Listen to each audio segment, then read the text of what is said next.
기하는 일체의 진술을 하지 아니하거나 개개의 질문에 대하여 진술을 하지 아니할 수 있습니다. 기하가 진술을 하지 아니하더라도 불이익을 받지 아니합니다. 기하가 진술을 거부할 권리를 포기하고 행한 진술은 법정에서 유죄의 증거로 사용될 수 있습니다. 기하가 신문을 받을 때에는 변호인을 참여하게 하는 등 변호인의 조력을 받을 수 있습니다. 이를 고지로 변호사 진술조사를 실시하겠습니다. 성함이 어떻게 되십니까? 제갈청입니다. 현재 직업이 변호사인데 본인의 직업에 만족하시나요? 예, 전 저의 직업에 매우 만족하고 있습니다. 변호사 직업의 장단점은 무엇입니까? 장점이라고 한다면 억울한 의뢰인분들의 그런 어려운 일들을 해결해주면 그분들의 인생에 굉장히 도움이 되거든요. 그렇게 기뻐하시는 모습을 보면서 저도 만족을 느끼는 게 가장 큰 장점인 것 같습니다. 그리고 두 번 정도 시간을 자유롭게 쓸 수 있는 것 같아요. 일정이 있긴 하지만 그 일정을 내 기준에 맞춰서 어느 정도는 조율할 수 있으면서 생활할 수 있다는 것, 그게 두 번째 장점인 것 같아요. 단점이라고 한다면 모든 직장인 분들이 마찬가지겠지만 업무에 대한 스트레스가 상당합니다. 특히 형사사건 같은 경우에는 의뢰인분들이 맞는지에 관해 이제 신경을 써야 되기 때문에 그 부분이 단점인 것 같아요. 네, 그렇다면 본인은 어렸을 적부터 변호사가 꿈이셨습니까? 어릴 때의 기준이 만 19세 미만, 그러니까 성년자 때를 기준으로 한다고 생각하신다면 저는 그때는 꿈이 변호사가 아니었습니다. 본인이 그럼 변호사가 되기로 한 경위가 어떻게 되십니까? 저는 고등학교 때까지 문과 공부가 아니라 이과 공부를 했습니다. 수능도 이과로 치고 저는 자유전공학부라는 학부에 입학하게 됐습니다. 약간의 진로 탐색 과정을 20살 때 거쳤습니다. 그러니까 자유전공학부이기 때문에 전공을 마음대로 정할 수 있었습니다.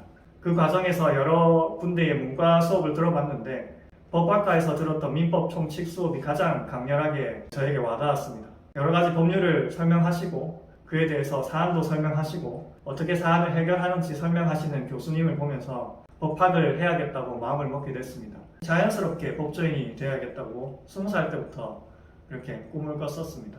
그러면 변호사가 되기 위해서 어떤 방식으로 그리고 어떤 노력을 하셨는가요? 그 당시에 로스쿨이 도입되었고 사법시험도 병행하고 있었던 시기였는데 저는 로스쿨의 도입 취지 자체가 제가 하고 있었던 그런 행위들과 맞아떨어진다고 생각을 했었거든요. 로스쿨이 저와 좀 더 맞다, 로스쿨로 가야겠다고 생각을 했습니다.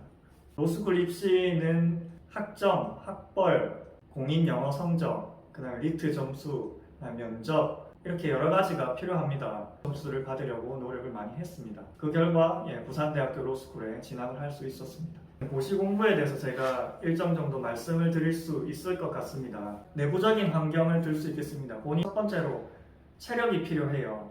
앉아서 공부하는데 무슨 체력이 필요하느냐라고 말씀하실 수 있겠지만 뇌가 소비하는 열량이 굉장히 높은 것처럼 공부하는 것도 굉장히 많은 체력을 요합니다. 그래서 예를 들어서 아침 9시부터 공부를 시작했다면 최소 새벽 3시 정도까지는 공부할 수 있는 체력을 일단은 비축해야 된다는 겁니다. 체력이 일단 우선적으로 완성이 되어 있어야 고시 공부에 승률이 있다고 말씀드릴 수 있겠습니다. 그리고 두 번째로는 그 공부를 할 수 있는 경제력이 뒷받침되어야 해요.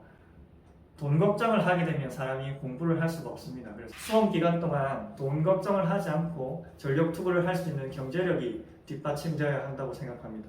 세 번째로는 이건 제가 느낀 것입니다. 안정된 정신 상태가 필요합니다. 자기를 괴롭히는 사람들과 일정 정도 거리를 두거나 하는 방식으로 확보할 수 있다고 하겠습니다. 공부 방법에 대한 얘기입니다. 저는 시험 공부에 실패해본 경험도 있고 성공해본 경험도 있기 때문에 가장 간단하게 말씀드린다면 여러 짧은 시간 내에 많은 양을 반복할 수 있도록 준비를 하는 것입니다. 많은 양을 최대한 빠른 시간 내에, 빠른 시간이라는 건 하루 내가 아니고 며칠 내를 말하는 며칠 내에 그 두꺼운 책들을 한번 돌릴 수 있는, 그렇게 하려면 하루 종일 공부를 해야 됩니다. 초반에 아주 많은 양을 최대한 빨리 반복을 할 수 있는 환경을 만들어야 된답니다. 그렇게 계속해서 하다 보면 결국 시간이 흐른 뒤에는 시험일이 가까워지면 이렇게 적은 양으로 느껴지게끔 반복을 할 수가 있습니다. 그렇게 해야 고시 공부에서 승리할 수 있습니다. 변호사 시험은 몇 번 만에 합격하신 건가요? 저는 3번 만에 합격했습니다. 난관이 좀 있었습니다. 첫 번째 시험에서는 막판에 갈수록 몸이 좀 좋지 않았고, 두 번째 시험에서는 뭔가 홀린 듯이 막판에 갈수록 공부가 되지 않았어요. 몸도 그렇고 정신적으로도 그렇고. 그래서 제가 강조드린 부분이 체력과 안정적인 정신 상태를 말씀드린 겁니다. 그렇다면 그 당시에 자신만의 마인드 컨트롤 비법이 있나요? 이거는 제가 지금 변호사 생활을 하면서도 계속 그 당시의 느낌이 생생하게 전해지는 것인데요. 새벽 3시까지 공부를 하고 있었습니다. 그런데 갑자기 온몸에서 진이 흐르는 느낌이 있어요. 땀은 땀인데 식은땀도 아닌 것이 사람이 진이 빠진다고 하죠. 그런 느낌을 제가 받은 적이 있는데 그런 느낌을 받으면서 이번에 합격하지 못하면 진짜 끝이다 이런 생각을 했습니다. 그런 생각이 합격으로 이어지지 않았나. 결국 간절함인 것 같아요. 해당 시험을 합격했을 당시의 심정은 어떠셨나요? 시험 합격하면 그냥 마냥 기쁠 것 같습니다. 저도 처음에는 합격하기 전에는 마냥 기쁠 것 같았는데 합격 소식을 딱 듣자마자 그동안 겪어왔던 어려움이 주마등처럼 지나가면서 와 기쁘다 이런 것보다는 정말 고생 많았다 이런 생각이 들었습니다. 변호사가 되기 위해 연수 과정이 필요한 것으로 알고 있습니다. 그 연수 과정에 대해 말씀해 주세요. 변호사 시험에 합격하면 그날로부터 변호사가 되는 거예요. 그래서 변호사가 되기 위해 이거는 적절하지 않고 홀로 사건을 수행하기 위해서는 어떤 연수 과정을 거치느냐, 그러니까 6개월 동안의 변호사 연수를 말씀하시는 것 같습니다. 변호사 시험 합격 후에는 직후에는 혼자서 소송을 수행할 수 없습니다. 그래서 6개월 동안의 연수가 필요한데요. 그 방법은 여러 가지가 있어요. 법률사무실에서 수습 변호사로 활동하면서 6개월을 보내거나 지정이 된 기관들이 있어요. 법무부라든지 여러 가지 기관들이 있습니다. 그런 곳에서 시간을 보내면서 6개월을 채우게 되면 그 후에는 홀로 소송을 수행할 수 있습니다.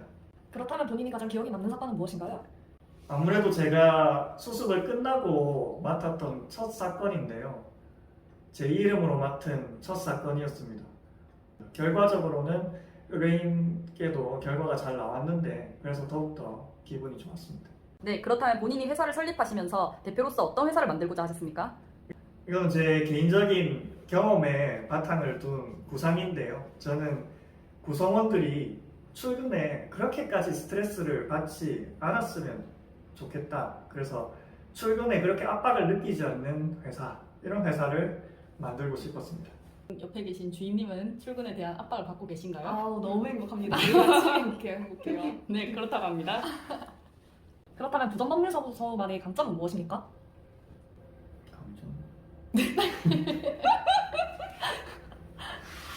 예, 저희 부정법률사무소는 의뢰인 맞춤형 프리미엄 케어 서비스를 실시하고 있어요.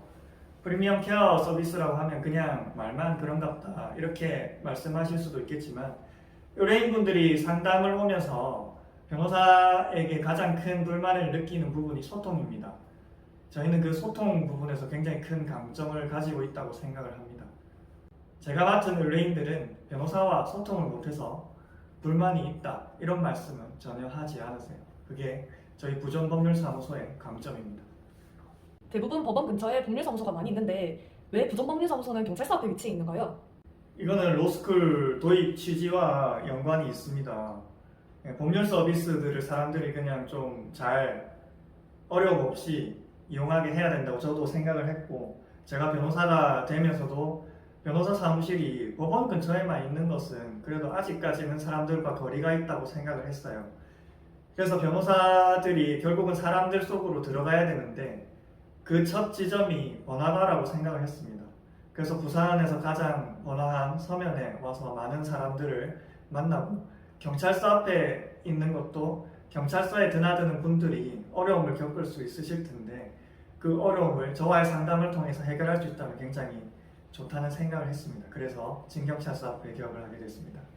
네, 변호사로서 채용되기 위한 면접을 보실 때도 있었고 대표 변호사로서 채용 위해 면접을 행하실 때가 있었을 겁니다. 두 가지의 경험을 토대로 알려주실 면접 꿀팁이 있으실까요? 채용하는 사람이 어떤 사람을 뽑고 싶은지를 파악하는 게 굉장히 중요하다고 생각합니다. 그래서 저는 회사에 지원을 할 때 자소서를 그렇게 길게 쓰지 않았어요. 대신에 어떤 사람을 원하는지, 변호사를 뽑을 때는 일반적으로 재판에 출석을 할 수 있는 사람, 그리고 운전을 할 수 있는 사람을 되게 선호하거든요. 그리고 세 번째로는 건강일 겁니다. 높은 업무 강도를 견딜 수 있느냐. 저는 그 세 가지에 관해서만 강력하게 어필을 했고 입사할 수 있었습니다.